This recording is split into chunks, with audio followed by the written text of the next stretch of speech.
Hi, everyone. This is Fred on Spirit Reflections, and this is part of our 81 episode exploration of the book Tao of Leadership by John Heider, a modern adaptation of the ancient Chinese text Tao Te Ching, written by Lao Tzu 500 years BC. We're going to read chapter 61 today and do a short meditation, and I hope this gets you off to a great start of your day. And let me know what you think about these teachings in the comments below. So, chapter 61 is entitled The Lowly Receptacle.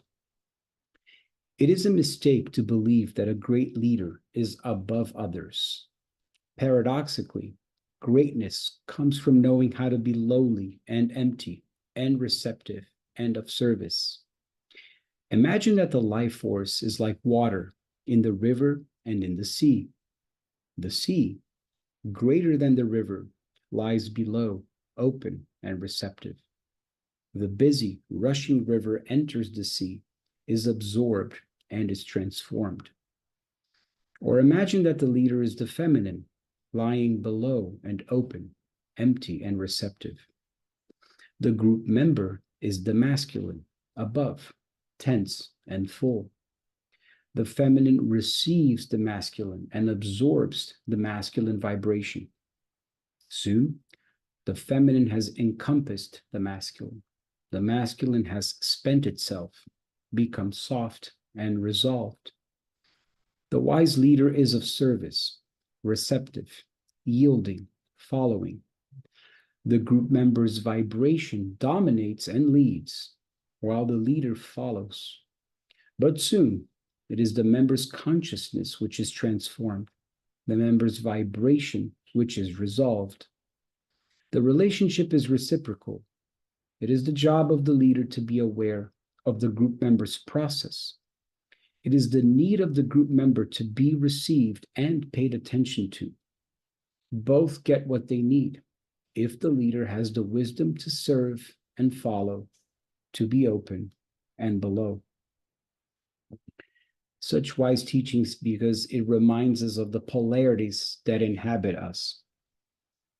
We are made up of masculine and feminine polarities within us, animus and anima energy. And that is regardless of our biological sex. But as a cultural construct, if we are biologically male, we are taught and conditioned from an early age to be more masculine, more aggressive, more assertive. Whereas if we are biologically female, typically we are conditioned from our culture to be more submissive, to be more yielding, to be more receptive, and respect the patriarchy and the outside societal constructs. And as we advance in consciousness, we see that these two fuse and blend within us and around us. And as Goethe, the German philosopher, would say, the eternal feminine will always win, because the masculine will be outspent by the feminine's yielding presence, consciousness, and cradling, nestling energy, as the maternal energy is soothing, comforting, and healing.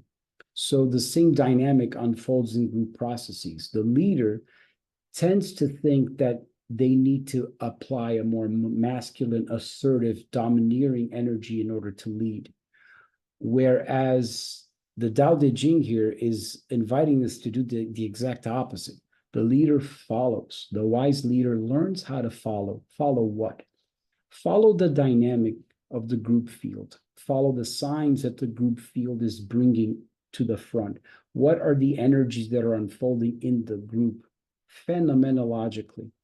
When the leader is centered and grounded and comes without an anxious desire to see a result, to see an expectation, to see an outcome play out, then the leader is much more able to tap into the collective group field's energy and follow it.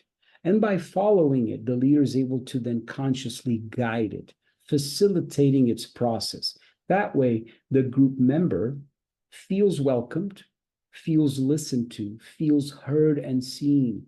And that's the service that we are called to do in any leadership role, in any group that we are a part of.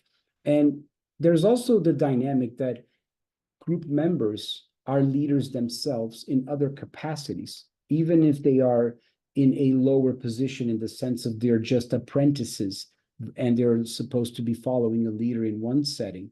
They are themselves leaders in other areas. And so when the wise leader is able to look at those group members as leaders themselves, then he's able or she's able to follow the group much more naturally. And so that's the lowly receptacle, beautiful analogy between the river and the sea, the masculine and the feminine. So with that, I invite you to do a short meditation. If you'd like to close your eyes, I'm going to put some music here.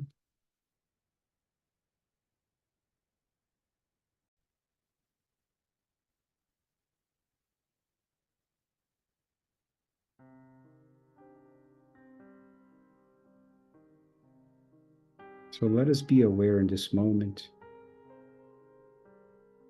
of the diversity of impulses that reside within us, the polarities, masculine and feminine, that dwell in us. Let us remember moments in our lives when we were assertive, when we spoke too soon, when we interrupted, when we were too impulsive and charged ahead without thinking, without feeling the environment before. And let us also remember moments when we chose to stay silent and observe, when we decided consciously to allow, to simply wait.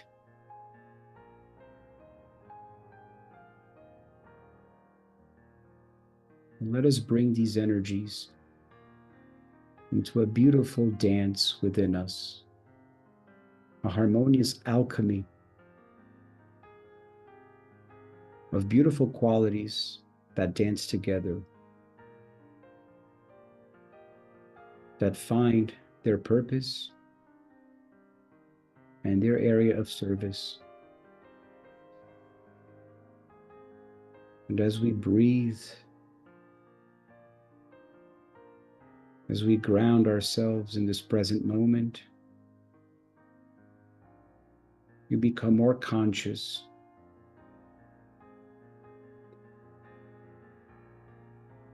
to follow our wisdom and know when to use the masculine, when to use the feminine.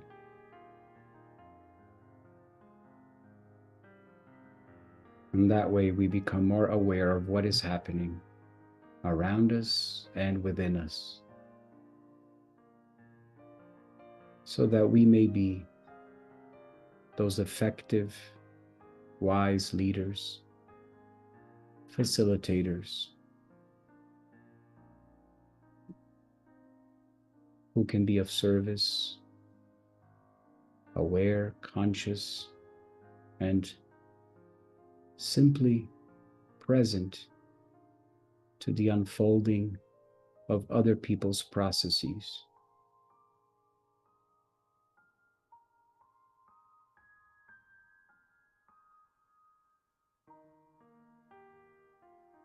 Let us rely on our breath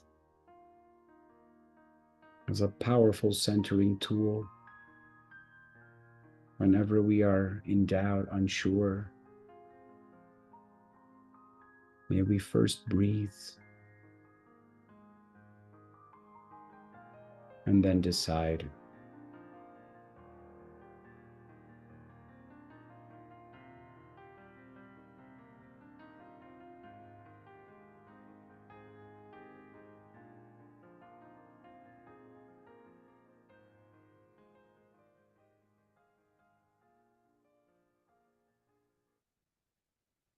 And so with that, I wish